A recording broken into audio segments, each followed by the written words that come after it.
안녕하십니까. 8월 16일 수요일 모닝브리핑 지금 출발하겠습니다. 조금 전에 마감한 미국 증시 결과 핀비즈닷컴 통해서 살펴보도록 하겠습니다. 다우가 1.02% 하락했고 나스닥 1.14% 하락했습니다.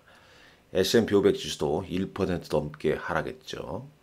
이 S&P 500 맵 조금 뒤에 한번 자세하게 살펴보겠습니다만 대부분 하락을 면치를 못했습니다. 좀 아쉬운 건 광복절 연휴 아침 미국 증시는 또 상승을 했었지 않습니까? 근데 또 하루 만에 미국 증시가 이렇게 돌변하는 모습 어떤 이유에서인지 준비된 자료 보면서 말씀드리도록 하겠습니다. 일단 어제 이제 오후에 중국에서 깜짝 기준금리를 인하했죠.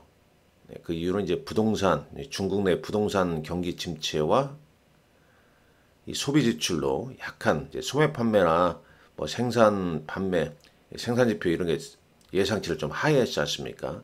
이로 인해서 이제 경기 침체 우려로 금리 인하를 전격적으로 좀 단행했는데 이 금리 인하가 지난 6월 이후에 두 번째 금리 인하이면서 2020년 이후에 가장 큰 폭의 금리 인하를 단행했습니다. 15베이시스 포인트 인하한 지금의 중국의 1년 만기 대출금리는 2.5%로 이렇게 낮아진 거죠.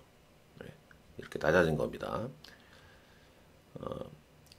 또한 이제 중국 주식시장 활성화를 위해서 주식거래 인지세 뭐 감면도 추진한다는 소식이 좀 있었습니다. 이미 이제 중국 시장은 약보합과 그 다음에 이제 홍콩 항생 지수는 1% 넘게 하락을 했죠. 이제 금리 인하 이후에 유럽 증시는 오히려 약세 출발을 했습니다. 물론 이제 종가도 이제 하락 마감했죠. 네.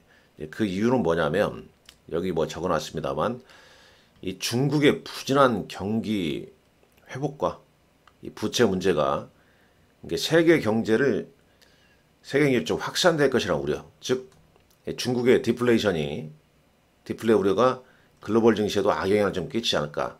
이런 우려감 때문에 이게 이제 유럽 증시 그리고 이제 미국 증시에도 영향을 좀 주면서 약세를 보이기 시작했죠. 엎친 데 덮친 격인가요? 설상가상으로 미국 시장에서는 또 피치사가 경고를 했죠.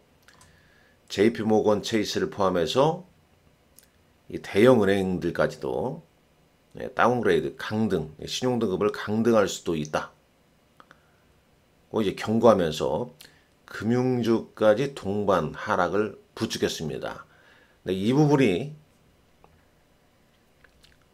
미국 증시의 하락 요인이고 S&P 500 지수가 지난 3월 이후에 처음으로 50일 이동평균선 아래까지 좀 밀려났습니다. 미국은 50일 이동선을 중시한다고 그랬죠. 자, S&P 500 지수 보겠습니다. 지금 상승 추세는 이미 좀 회수돼 있고 확대해서 보게 되면 이 50일 이동평균선을 좀 내준 모습으로 마감을 해줬습니다. 자, 기타 다른 것도 볼게요. 나스닥 지수는 이런 모습이죠. 1.14. 여기서 잠깐 나스닥 지수 보게 되면 51선을 좀 내줬죠. 음봉을 좀 보여줬고 어제 양봉 오늘 음봉. 이 캔들 모양을 이 포화형이라고 하죠. 자, 원달러 환율이 지금 NDF에서 1337원까지 치솟았습니다. 환율이 계속 지금 오르고 있습니다. 8월 14일 1330원 돌파하지 않았습니까? 3개월여 만에 이 최고치를 경신했는데 또다시 올랐죠. 위안화도 지금 최고치. 자, 당연히 이러다 보니까 이제 공포지수는 올라가는 거죠. VIX가 16.46으로 11% 급등을 했습니다. 국제 유가는 중국의 디플러 우려 뭐 이런 부분 때문에 배럴당 80달러 초반대로 후반대로 좀 밀렸죠. 1.87% 하락 마감. 6개국 통화에 대한 달러 인덱스도 최근 계속 오름세를 보이고 있습니다. 반도체 ETF 900달러를 400달러 내줬죠. 490달러, 500달러 내줬죠. 그래서 1.67 퇴근 조정을 좀 보이고 있는 모습 직접 확인할 수 있겠습니다. 자, 코스피 200 야간 선물 지수는 우리 장이 이제 8월 15일 휴장이기 때문에 14일 걸로만 본다면 플러스 0.60포인트인데 이걸로 보면 안 되겠습니다. 자, 업종 맵을 볼까요? 그나마 이제 엔비디아는 강보합으로 좀 마감했습니다. 그리고 헬스케어의 대장주 지난번에 호실적으로 발표한 일라이 릴리, 암젠, 일라이 릴리 정도는 이제 상징적으로 지금 양호한 모습이죠. 반면에 지금 이건 하루 전이었거든요. 하루 전에 엔비디아가 막 7% 급등하고 마이크론 테크놀로지도 6% 급등하고 AMD 반도체 이렇게 급등했지 않습니까? 그런데 하루 만에 이렇게 다시 훅 빠져버렸죠. 이 자체가 이제 미국 시장도 변동성이 크다. 6% 오른 게 하루 만에 또 4% 빠졌지 않습니까? 마이크론 테크놀로지 같은 경우에. 엔비디아는 걸 잘 버텼죠. 자, 피치사의 금융주 경고 때문에 JP모건, 뭐 뱅크 오브 아메리카, 웰스파고 등등 대부분 빠졌죠. 지역은행주까지. 이게 지금 뭐 부담스러운 요인으로 작용하고 있고, 메가캡, 애플, 마이크로소프트, 구글, 메타, 아마존, 테슬라 동반 약세, 테슬라나 포드, GM 등 이 자동차 업종 약세를 좀 보였죠. 국제유가, 에너지, 유틸리티 대부분 산업재 전반적으로 약한 모습을 보였습니다. 당연히 오늘 국내 증시에도 투자 심리에 좀 영향을 좀 주겠죠. 최근에 이제 코스피 같은 경우 4월 연속 하락했죠. 역시 코스피 약세 요인도 뭐 중국의 최대 부동산 업체의 디폴트 우려, 그다음에 뭐 환율 상승 뭐 이런 부분이 부담으로 계속 좀 작용하고 있었습니다. 자, 외신 기사 몇 가지 보게 되면 이 테슬라가 이 시장 장악력, 이 시장 점유율을 좀 높이기 위해서 기존 버전, 이게 일반 버전보다 약 한 1만 달러 저렴한 모델 S와 모델 X 차량을 출시한다는 소식. 이건 이제 테슬라는 지금 마진을 희생하면서도 판매량을 늘리면서 시장 점유율을 높이는 전략에 좀 집중하고 있는 겁니다. 자, 엔비디아는 오늘 장에서도 이제 강보합을 보인 이유는 UBS에서 2분기 실적 발표 앞두고 스테이드 코스, 뭐 직역하자면 이제 과정을 유지하라, 과정을 그대로 둬라, 뭐 경향을 그대로 둬라. 실적에 대한 어떤 자신감을 좀 보여주는 것 같습니다. 그러면서 이제 엔비디아가 좀 올랐다. UBS는 목표 유가를 475달러에서 540달러로 책정을 했습니다. 지금 엔비디아 주가는 439.40달러네요.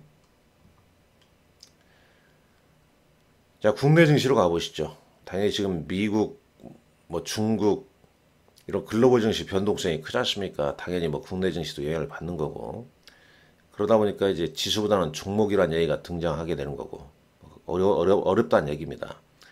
뭐 시장 자체가 이제 수급이 별로 좋지 않죠. 외국인 팔지, 기관은 냅다 팔지. 역시 코스닥도 외국인과 기관 팔고, 프로그램도 순매도로 일관하고 있죠. 그렇게 이제 월요일장 제가 마감 브리핑에서 8월 10일 이후에 외국인 기관 순매매 종목군들의 어떤 패턴을 분석을 해드렸죠. 삼성전자는 팔고 오히려 중국 소비재들은 순매수를 좀 보였던 모습이었습니다.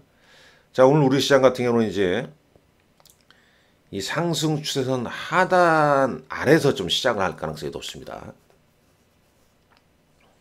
그 다음에 이제 어떤 방향성으로 좀 이어질지, 그리고 장중에 외국인 순매도, NDF에서 보여준 원달러 환율 1337원대 3개월 만에 최고치.